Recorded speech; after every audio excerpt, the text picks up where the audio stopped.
strategy ng PNP. Naglalabas sila ng statement no na kesyo ito hong nagdaang Semana Santa, opo, ang crime rate, ang index crime bumaba, ano po mga etc. Sabi ho ninyo, yung inflation, parang ang datos ng PSA, ito'y bumabagal, no? Oo, kumbaga, mas maganda ang lagay ng inflation rate natin. Pero sinasabi ng mga tao, ang problema namin, inflation pa rin. Dito ho sa PNP, bumababa daw po ang index crime, no? Ang krimen sa ating kapaligiran, pero napapanood mo sinaksak na Koreano, hinold up, binarel, patay. Yung isang sumakay lang ng yung isang nagmamasada lang ng tricycles, Rider, pinagsasaksak. Yun, ospital. Nakita mo itong basag kotse ngayon.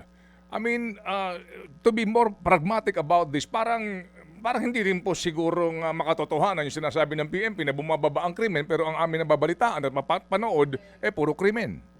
Yun na nga po sa nangyayari.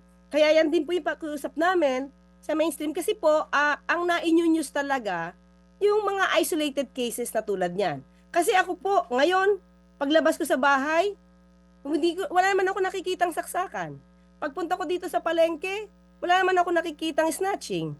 So, I mean, kung paano ito ipakita sa news, yun yung pumapasok din sa atin. Kasi nakikita natin Kaya sabi natin, sana nga rin po, maliban sa mga negative na mga news, makita din po yung ganda ng ginagawa ng gobyerno. So, yun din po yung pakiusap namin. Sabi ko nga, kung ganyan kagulo, sir, kung ganyan karami yung krimen, siguro talaga dapat na alarma na tayo. Chaotic na yung dating. So, kaya naniniwala ako na bumababa yung crime index niyan. Because, yan po, siguro ang nakikita at nagre-reflect naman talaga. So, siguro, isang tabi natin yung mga nakita na sa TV. Kasi yan talaga yung news nila.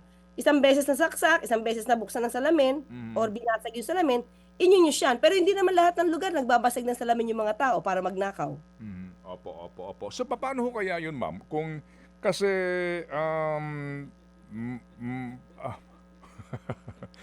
parang, paano kaya ang treatment doon ng mainstream sa police report, no? Yung ganong uri po. Kayo po, ano pong suggestion nyo po, ma'am? Paano po natin dapat pong ilabas ito? Kasi kami ho naman din, ang aming mga reporters, obligado po no, na ito'y ilabas kasi nga din may visuals, may complainant, may victim, etc. So, paano po? Kayo po, ma'am, kami po'y makikinig. Paano po, sa tingin po ninyo, ang dapat po na paghawak po sa pagturing po sa ganitong mga uri ng balita? Halimbawa, ito suggestion lang, sir. Halimbawa, may nahuli, snatching. Sana, ma-monitor din kung itong taong to ay nahuli. Kung itong taong to ay napagbayad. Hindi yung puro krimen lang, tapos yung mga nagawa na paghuli, nakulong, parang hindi naman siya nababalita lagi. So, di ba dapat pantay siya? Kung ano yung ginawa ng polis, mabilis sa paghuli, di ba po, dapat ma-praise din naman natin. Uy, ang bilis. At ulit ito, sir. Ito katulad nung yung paghuli ng tatlong suspect regarding this Mr. K case. Yung ibang mga fake news peddlers, ito, sir. Sasabihin nila, ay, hindi yan totoo, fall guy yan. So, syempre, ibang mga tao na yun ang nakikita at nadinig, magkakaroon na naman ng ibang imahe ang gobyerno. Magiging negatibo na naman. So, ang sa akin lang, sir, kung merong nahuli, may ginawang krimen at nahuli at may ginawa rin na maganda ang kapulisan dahil sa mabilis na aksyon, sana napapakita rin kaagad-agad. Yun lang po. Kasi mga petty crimes, so dapat meron din po sanang mapakita na na-resolve to agad.